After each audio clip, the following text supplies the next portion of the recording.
तीसरा सवाल है 3 tan स्क्वायर थीटा बराबर 2 sec स्क्वायर थीटा प्लस 1। इसमें क्या करना है, थीटा का मान निकालना। तो ध्यान देंगे, बताया था अगर टेन है तो टेन होना चाहिए या सेक है तो सेक होना चाहिए, तब तो ये बनेगा।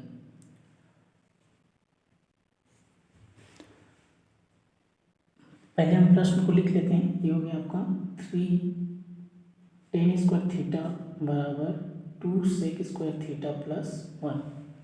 अब हम क्या करेंगे, सेक स्क्वायर थीटा का फार्मूला रख देंगे। तो क्या होता है, चूंकि सेक स्क्वायर थीटा बराबर होता है 1 प्लस टेन स्क्वायर थीटा, ये फार्मूला है, तो इसके बदले इसे लिखेंगे। तो ये जैसा है वैसे ही रहेगा, 3 टेन स्क्वायर थीटा, ये 2 का 2 रहेगा।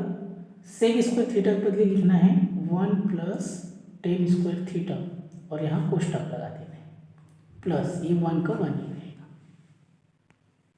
अब क्या होगा, ये वैसा ही रहेगा 3 टेन स्क्वायर थीटा, इस 2 का इन दोनों में गुणा होगा, तो 2 एकम 2, 2 को गुणा टेन स्क्वायर थीटा में करेंगे तो 2 टेन स्क्वायर थीटा, ये 1 का 1 रहेगा। अब ये जो 2 ये टेन स्क्वायर थीटा, इसको इधर पक्षांतर कर देंगे, तो ये 3 टेन स्क्वायर थीटा हो गया। ये प्लस है तो प्लस उल्टा क्या होता है, माइनस, तो 2 टेन स्क्वायर थीटा। ये 2 है और ये 1 है, 2 प्लस 1। तो यहाँ देखिए, ये 2 और 1 कितना हो जाएगा, 3। ये माइनस है तो घटेगा, 3 में से 2 घटाएंगे 1, तो 1 टेन स्क्वायर थीटा। 1 को लिखते नहीं है, सिर्फ टेन स्क्वायर थीटा लिखेंगे। अब हमको टेन थीटा का मान निकालना है, तो टेन थीटा बराबर, ये वर्ग को पक्षांतर करते हैं तो वर्गमूल हो जाता है। ये वर्ग को पक्षांतर करके क्या हो गया, वर्गमूल। अब टेन में किसका मान कर्णी 3 होता है, तो याद रखेंगे टेन 60 का मान कर्णी 3 होता है। तो टेन थीटा बराबर टेन 60 अंश। तो इस प्रकार टेन 60 का मान कर्णी 3 होता है, टेन 60 लिखे हैं कर्णी 3 के बदले। अब टेन को नहीं लिखना है, सिर्फ थीटा को लिखना है, थीटा बराबर 60 अंश। यही क्या है, इसका उत्तर है।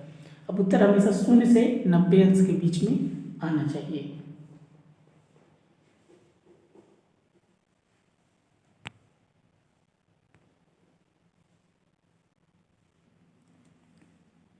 चौथा सवाल है cos square theta minus 3 cos theta plus 2 बराबर साइन स्क्वायर थीटा।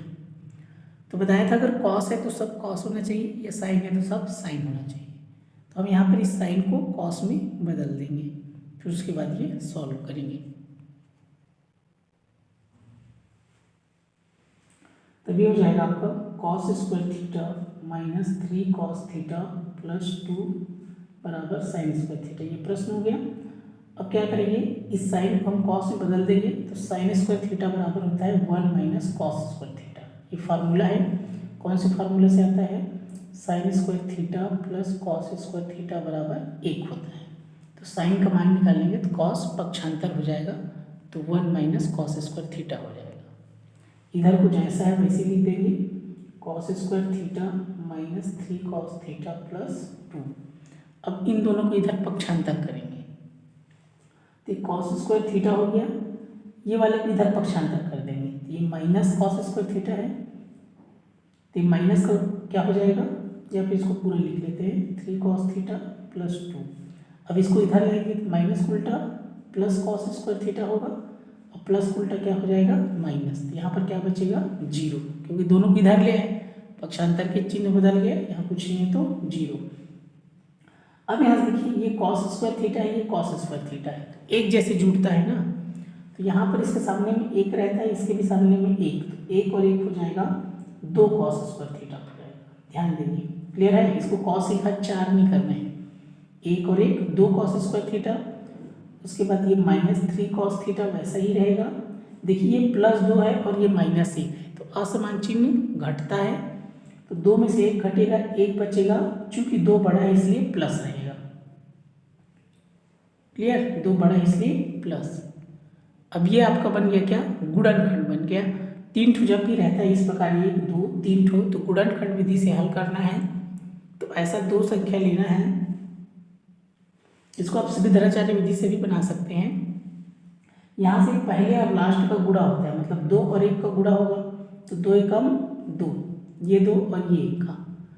अब ऐसा दो संख्या लेना है जिसको गुणा करने में 2 आए और यहाँ जोड़ने में -3 आए। क्लियर इतना? तो जोड़ने में -3 कैसे आएगा? देखिए 2 और 1 3 होता है और 2 एकम 2 होता है। हम क्या लेंगे? -2 लेंगे और -1 लेंगे। तो -2 और -1 बराबर कितना हो जाएगा? -3। और -2 और -1 का गुणा करेंगे तो +2 आएगा। जैसे -2 गुणा -1 तो 2 एकम 2 माइनस माइनस प्लस। ये दोनों कंडीशन फॉलो करना चाहिए। अब बहुपद वाले सवाल में अध्याय 1 में इसको पढ़े होंगे। अब देखिए यहाँ से हो गया ये 2 cos² थीटा वैसा ही रहेगा। 3 को हम बदल देंगे -2 -1 में, ये -2 cos थीटा और -1 cos थीटा। वैसे एक को लिखते नहीं है, समझाने के लिए भी लिख दे रहा हूँ। तो 3 को हमने बदल दिया 2 और 1 में, तो 2 और 1 3, 1 का 1 ही रहेगा बराबर 0। देखिए यहाँ से हम जोड़ा बनाएंगे तो याद रखेंगे ये जो cos² थीटा है इसको आप 2 बार cos theta into cos theta लिख सकते हैं। जैसे ये 2 हो गया आपका, स्क्वायर है तो इसको cos theta into cos theta ऐसे लिख सकते हैं। जैसे 2 गुणा 2 को 2 की घात 2 लिखते हैं, वैसे ही ये वैसा ही रहेगा 2 cos थीटा, इसमें 1 cos थीटा प्लस 1 बराबर 0। अब इसका जोड़ा बना देंगे, इन दोनों का जोड़ा बनेगा तो जो एक जैसे रहता है वो कॉमन निकलता है। इसमें देखिए 2 cos थीटा है, इसमें भी क्या है 2 cos थीटा, तो 2 cos थीटा कॉमन निकल जाएगा, तभी हो जाएगा। देखिए यहाँ से 2 cos थीटा कॉमन निकलेगा तो इसमें क्या बच गया आपका cos थीटा माइनस, यहाँ कुछ नहीं है मतलब क्या बच गया 1 माइनस हो गया आपका। देखिए यहाँ से इसमें से हम कॉमन क्या निकालेंगे, दोनों में देखिए कॉमन क्या है 1 है, 1 को कॉमन निकाल देंगे तो यहाँ क्या बच गया cos थीटा, यहाँ माइनस लिखेंगे, कुछ नहीं मतलब 1 ही रहेगा बराबर 0। अब देखिए यहाँ प्लस है, यहाँ माइनस क्यों किए, क्योंकि सामने में अगर यहाँ माइनस है तो यहाँ चिन्ह बदल जाएगा।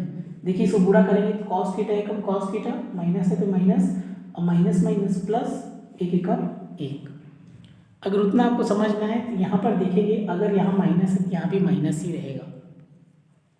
अब इन दोनों को लिखते हैं एक बार, तो ये हो गया आपका cos थीटा -1, फिर आपका क्या बच गया यहाँ पर, इसमें बच गया 2 cos थीटा यहाँ पर क्या बच गया -1 बराबर 0।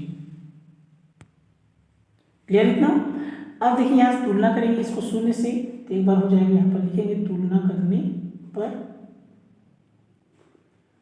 तो ये हो जाएगा ये cos थीटा -1 बराबर 0, और लिखेंगे 2 cos थीटा -1 बराबर 0, दोनों को लिख देंगे तो cos थीटा बराबर हो जाएगा, ये शून्य है माइनस उल्टा प्लस, कितना आ गया आपका 1 ही बचेगा, तो cos थीटा बराबर यहाँ पर कितना बचा, 1 का 1 बचा 1।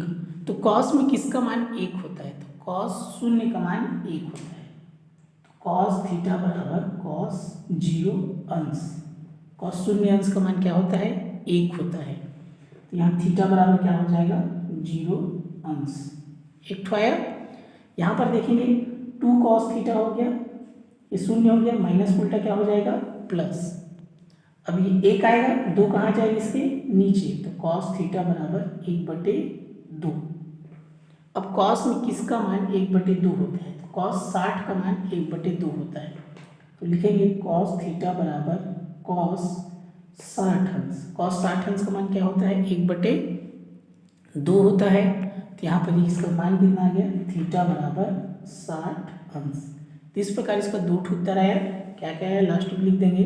अतः थीटा बराबर कितना है 0 अंश और 60 अंश,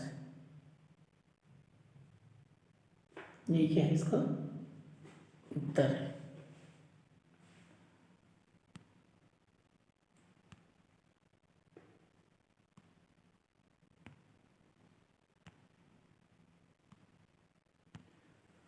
तो ध्यानपूर्वक बनाएं,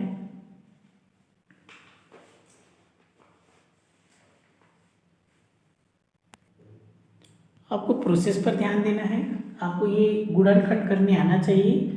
क्लियर है? और चिन्ह पर ध्यान देना है।